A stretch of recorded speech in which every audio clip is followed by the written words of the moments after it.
So these artifacts are coming from the very top of the fill on top of the privy. So these are all things that were kind of dumped on top of the privy to kill it, to seal it off, because you know it could have stunk to high hell back then.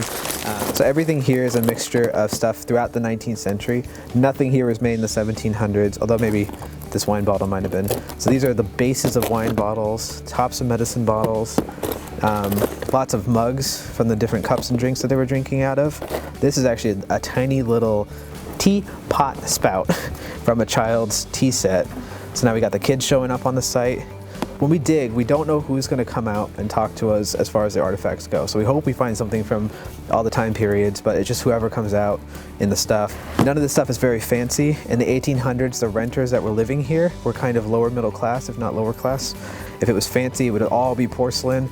We have one tiny piece of porcelain here, so they had enough money to own at least a couple pieces of porcelain.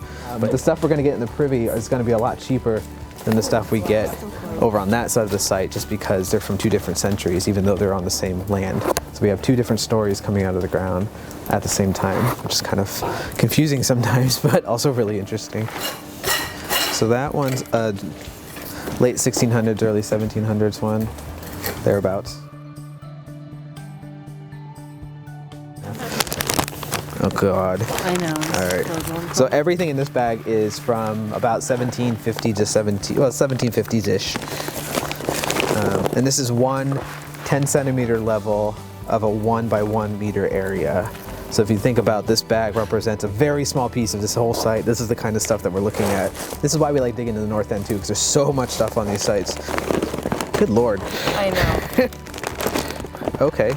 That's a lot of stuff. For the north end, this is extremely typical. We have never dug in the north end and not brought home over 20,000 artifacts. So we're very much on track for a 20,000+ artifact site. So first of all, a ton of bone. These are all bones.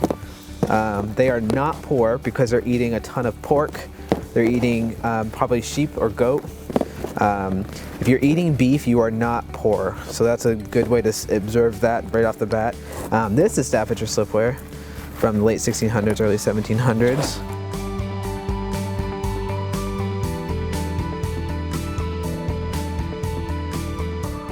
A big piece of flint. This is a rock that's actually only from England, that's being brought over as ballast. I have no idea how it got on the property, but this is the stuff that people in Stonehenge made their stone tools out of. This is a cool one.